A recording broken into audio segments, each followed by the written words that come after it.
ناظرین السلام علیکم ورحمۃ اللہ۔ ناظرین، ایک یہ انجینئر محمد علی مرزا صاحب، ان کی ایک ویڈیو جو ہے اس پر میری نظر پڑی ہے، آپ کے ساتھ مل کر دیکھتے ہیں اور ری ایکشن بھی کہ اس میں ایسی عجیب اور اتنی بڑی بات ہے کہ امیر شام معاویہ بن ابو سفیان کو رسول کریم صلی اللہ علیہ وآلہ وسلم نے کوئی بد دعا دی تھی۔ رحمت للعالمین خاتم النبیین محمد مصطفیٰ صلی اللہ علیہ وآلہ وسلم نے بد دعا دی۔ کیوں دی؟ کیا وجوہات تھیں وہ، اور وہ بد دعا کس طرح پوری ہوئی یا نہیں ہوئی؟ اس کے اوپر علماء ہی کچھ بیان فرما سکتے ہیں۔ آئیے ویڈیو دیکھتے ہیں، ٹھیک ہے؟ آئیے۔ حضرت معاویہ رضی اللہ تعالیٰ عنہ کو بلوانے کے لیے ابن عباس کو بھیجا۔ اللہ کے محبوب علیہ السلام نے کہا معاویہ کو بلاؤ، تو میں نے اس سے کچھ لکھوانا ہے۔ کاتب تو تھے، وہ بھی صحیح مسلم میں موجود ہے کہ ابو سفیان نے سفارش کی تھی کہ مسلمان اسلام لانے کے باوجود ہمارے ساتھ اچھا سلوک نہیں کرتے، آپ میرے بیٹے معاویہ کو اپنا کاتب رکھ لیں، تو اس کی وجہ سے لوگ ہمیں بھی رسپیکٹ دینا شروع کرتے ہیں۔ تو اس طرح انہوں نے رکھ لیا۔ کاتب کے الفاظ ہیں، کاتب وہی کہ نہیں، کاتب وہی کہیں اور ہے، وہ میں بعد میں بتاتا ہوں۔ تو کاتب جب رکھوا لیا تو مسلم شریف میں ابن عباس کو بھیجا، وہ کھانا کھا رہے تھے۔ انہوں نے کہا یا رسول اللہ وہ تو کھانا کھا رہے ہیں۔ آپ نے کہا کہ اسے بلا کے لاؤ۔ دوسری بار گئے تو انہوں نے کہا میں تو کھانا کھا رہا ہوں۔ 3 بار ایسے ہی ہوا۔ چوتھی بار آپ کی مبارک زبان سے الفاظ نکلے خدا اس کا پیٹ نہ بھرے، یہ الفاظ ہے۔ وہ کہتے ہیں نہیں جی، مسلم شریف میں اوپر ایک حدیث ہے کہ نبی علیہ السلام نے کہا اے اللہ میں بھی ایک انسان ہوں، بعض اوقات میری زبان سے کسی کے لیے کوئی ایسے الفاظ نکل جاتے ہیں، اگر میں بدعا کسی کو دے دوں تو اسے دعا بنا دینا۔ تو یہ حضرت معاویہ کو دعا دی تھی، بیسیکلی ہے بدعا تھی لیکن دعا بن کے لگی۔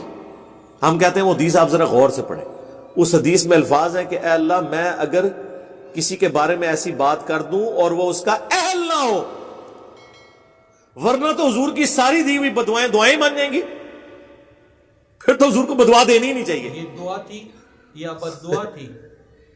پھکی والا جواب ہے، اگر وہ اہل نہ ہو تو اسے دعا بنا، اور اگر اہل ہوگا تو بدعا لگے گی۔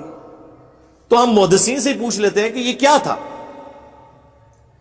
اگر یہ کہتے ہیں نا کہ دعا بن گئی تھی تو ہم پھر بتاتے ہیں دعا کیسے بنتی ہے۔ اگر یہ دعا ہے نا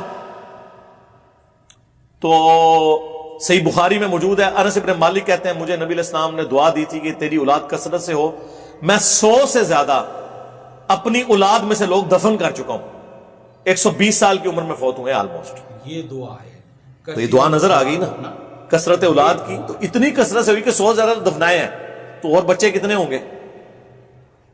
جبکہ چھوٹی عمر میں شادیاں ہو جاتی تھی اس وقت، اور 1 سے زیادہ لوگ شادیاں عرب کے کلچر میں کرتے تھے، تو دعا نظر آئی نا۔ اب یہاں پہ اس دعا کی اگر یہ دعا بنی ہے نا، پھر یہ ہوگا کہ حضرت معاویہ رضی اللہ تعالیٰ عنہ ایک لقمے لگاتے تھے تو ان کا پیٹ بھر جاتا تھا۔ یہی ہونی چاہیے نا، یہ خدا اس کا پیٹ نہ بھرے۔ اس کا الٹ کیا ہوگا کہ تھوڑا سا بھی کھا لے تو اس کا پیٹ بھر جائے، یہ ہونا چاہیے نا۔ یہ دعا تو پھر اس سے بنے گی نا، ریورس بنتی ہے نا۔ کسی کا کھانے کے باوجود پیٹ نہ بھرنا، یہ تو بدعا ہی ہوگی نا، وہ ریورس ہوتا ہے اس کا۔ دعا بن گئی تو پھر تو یہ ہوگا کہ وہ تھوڑا سا کھاتے تھے ان کا پیٹ بھر جاتا تھا۔ تو جناب آپ کتاب الاوائل کھول لیں، امام ابن ابی عاصم کی کتاب۔ یہ پہلے 300 سال میں مسلمانوں کے بڑے محدثین میں سے، اہل سنت کے ائمہ میں سے، انہوں نے باقاعدہ وہ ساری روایتیں جمع کی ہیں کہ کتاب الاوائل کہ جو جو کام پہلی دفعہ ہوئے، اس میں انہوں نے یہ بات بھی نقل کی کہ اس امت میں سب سے پہلے جس نے بیٹھ کے خطبہ شروع کیا وہ حضرت معاویہ رضی اللہ تعالیٰ عنہ تھے، کیونکہ ان کا پیٹ بھر چکا تھا چربی کی وجہ سے۔ اور یہ روایت المصنف ابن ابی شیبہ میں بھی موجود ہے۔ تو پریکٹیکلی ان کا پیٹ بڑا ہو گیا تھا، وہ کھڑے ہو کے خطبہ نہیں دے سکتے تھے، کھڑے ہو کے خطبہ دینا سنت ہے جو ہے، ان کو بیٹھ کے ممبر پہ خطبہ دینا پڑتا تھا۔ تو آپ کیا سمجھتے ہیں یہ دعا اسی طریقے سے لگی ہوئی ہے؟ اور پھر یہی حدیث دلائل النبوہ میں ہے، امام بیہقی کی کتاب میں. امام بیہقی نے ایک کتاب لکھی ہے 3,500 احادیث پہ مشتمل، دلائل النبوہ. اس کتاب کے اندر انہوں نے نبی علیہ السلام کی غیبی خبریں نقل کی ہیں کہ آپ علیہ السلام نے کوئی پریڈکشن کی اور وہ اسی طریقے سے منوان پوری ہوئی. اس میں وہ لے کر آئے ہیں اس روایت کو کہ ابن عباس رضی اللہ تعالیٰ عنہ کو نبی علیہ السلام نے حضرت معاویہ کو بلانے کے لیے بھیجا. 3 دفعہ نہیں ہے تو 4تھی دفعہ یہ الفاظ نکلے، اور آگے راوی کے الفاظ ہیں کہ نبی علیہ السلام کی یہ دی ہوئی بد دعا، یا آپ اسے دعا کہہ لیں یا دعائے ضرر کہہ لیں، پوری ہوئی اور پوری زندگی حضرت معاویہ کا پیٹ نہیں بھرا. یہ الفاظ ہیں دلائل النبوہ میں. تو محدثین تو اسے ادھر موجود ہے کانا یکتب الوحی، وہ وحی لکھا کرتے تھے. یہ روایت کانا یکتب الوحی مسلم میں نہیں ہے، دلائل النبوہ میں، اور وہاں سے بھی آدھی پیش کرتے ہیں کیونکہ آگے تو یہ الفاظ لکھے ہیں. تو میں نے تو کربلا والے ریسرچ پیپر میں ساری روایتیں ڈالی ہوئی ہیں. تو یہ بیان کریں پھر پوری روایت آگے کیا لکھا ہوا ہے کہ پوری زندگی ان کا پیٹ نہیں بھرا. تو وہ اسی طریقے سے اسے پھر ہم پوچھتے ہیں دلائل النبوہ میں کیا کر رہی ہے یہ حدیث؟ کو خبر اس میں سے نکلتی ہے نا، تو یہی خبر نکلی اور کیا نکلی ہے. تو خدا کے لیے اللہ سے ڈر جائیں، جو بات جس طریقے سے ہے اس کو اسی طریقے سے قبول کریں. خام خواہ اس طرح سے آپ کسی کو ڈیفینڈ کرنے کی کوشش کریں گے تو اس کا پھر رزلٹ کوئی نہیں نکلنا، سوائے اس کے کہ مسلمانوں میں انتشار پیدا ہوگا، اپنی کتابوں سے ان کا اعتماد اٹھ جائے گا. اور آپ اس طرح کی یعنی سوالات کر کے کہ جی وہ نبی علیہ السلام کو آپ ایک بندے کو بچانے کے لیے. اور مفتی احمد یار خان نعیمی صاحب جو گجرات میں بریلویوں کے بہت بڑے مفتی تھے، انہوں نے باقاعدہ ایک کتاب لکھی امیر معاویہ رضی اللہ تعالیٰ عنہ. اس میں انہوں نے پوری کوشش کی نا، ان کی اس طرح کی حدیثیں، وہ تو اس چیز کے ماسٹر ہیں. جال حق میں آپ دیکھ لیں انہوں نے عقیدوں میں کس طریقے سے کان لا کے یہاں سے یہاں تک پکڑے ہوئے ہیں. وہ قرآن میں آیا نا کہ قرآن کے ساتھ کی کو کتاب لے آؤ اور جتنے بھی جنوں انس میں تمہارے مددگار ہیں انہیں بلا لو. کافروں کو اللہ نے چیلنج دیا سورۃ البقرہ میں. اس سے انہوں نے بابوں سے مدد مانگنا ثابت کی ہوئی ہے کہ اللہ تو خود کہتا ہے کہ مدد مانگو. یہ اس بندے کا انٹلیکچوئل لیول تھا. تو ظاہر ہے پھر ایسے ہی بندے کی کمپیٹنسی ہے کہ وہ حضرت معاویہ رضی اللہ تعالیٰ عنہ سے متعلق باتوں کا دفاع کرتا. اس نے اس کتاب میں اس کو ڈیفینڈ کرنے کے لیے یہاں تک لکھا کہ ہو سکتا ہے ابن عباس نے جا کے حضرت معاویہ کو بتایا ہی نہ ہو کہ حضور آپ کو بلا رہے ہیں، وہ خود ہی کھانا کھاتے ہوئے دیکھ کے واپس آ گیا. تو میں اس سے کہنا اللہ سے بندے وہ تہاڑا منڈا نہیں سی ہے، حضرت عباس دا منڈا سی تے حضور دا کزن سی، فقیہ صحابی. بخاری مسلم میں ہے کہ سب سے قریب بٹھایا کرتے تھے حضرت عمر ان کو. باقی صحابہ کہتے تھے ہمارے بھی بچے ہیں، ان کا تواڑے بچے تھے، پھر اے بچے بڑا فرق ہے. حضور کی وفات کے وقت صرف 13 سال عمر تھی، لیکن بڑے بڑے صحابہ ان کے سامنے طفل مکتب تھے.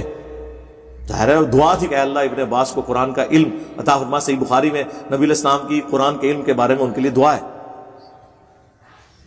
تو اس نے کہہ دیا ابن عباس نے، تو اس کا تو مطلب یہ ہے کہ نبی علیہ السلام نعوذ باللہ بغیر تحقیق کے ہی ابن عباس کی بات پہ اعتبار کر کے تو حضرت معاویہ کے بارے میں یہ بات کر دی. یہ تو بات رسول اللہ کے تک چلی جائے گی. تو انہوں نے ایک بندے کو بچانے کے پیچھے یہ کرنا شروع کر دیا. ہمیں کوئی شوق نہیں یقین کریں یہ باتیں کرنے کا، لیکن چونکہ ہماری پوری ڈاکٹرن ختم ہو جاتی ہے اس حوالے سے کہ ہم تو قرآن و سنت کو حجت مانتے ہیں. اب یہ تو نہیں قرآن و سنت میں ہم نے وہی حجت ماننا ہے جو کسی ایک فرقے کو سپورٹ کر رہا ہے. سب کچھ ٹوٹیلٹی میں دین کو لے کے چلنا. صلو علی محمد و آل محمد، اللہم صلی علی محمد و علی آل محمد و اصحاب محمد اجمعین الی یوم الدین، آمین. جی ناظرین، یہ اس میں آپ نے ملاحظہ فرمایا کہ دلیلیں ہیں کہ یہ دعا تھی یا بد دعا تھی. انہوں نے بتایا، روایات میں بھی ہے، انجینئر صاحب نے بھی بتایا کہ اتنا بڑا پیٹ ہو گیا تھا کہ کھڑے ہو کے وہ خطبہ نہیں دے سکتے تھے، تو بیٹھ کر خطبہ دیتے تھے. تو یہ مجبوری، یہ پیٹ کا بڑا ہونا، چربی جمع ہونا، اور یہ اس طریقے کے بہت سارے دلائل جو ہے نا وہ بد دعا لگنے کے اور دعا لگنے کے، یہ دعا تھی بد دعا تھی، دونوں طریقے سے کوشش کی جاتی ہے، لوگ کرتے ہیں کہ اس کا جو ہے نا کچھ اور رزلٹ نکل آئے، کچھ بھی اپنے من پسند رزلٹ نکالنے کے لیے دلیلیں دیا ہی کرتے ہیں۔ آپ بھی دیکھیے کہ اس میں کون سی دلیلیں آپ کو مضبوط لگ رہی ہیں، آپ کی کیا رائے ہے، کومنٹ میں ضرور بتائیے گا۔ اور اگلی ویڈیو تک کے لیے اجازت چاہتے ہیں آپ سے۔ السلام علیکم، اللہ حافظ۔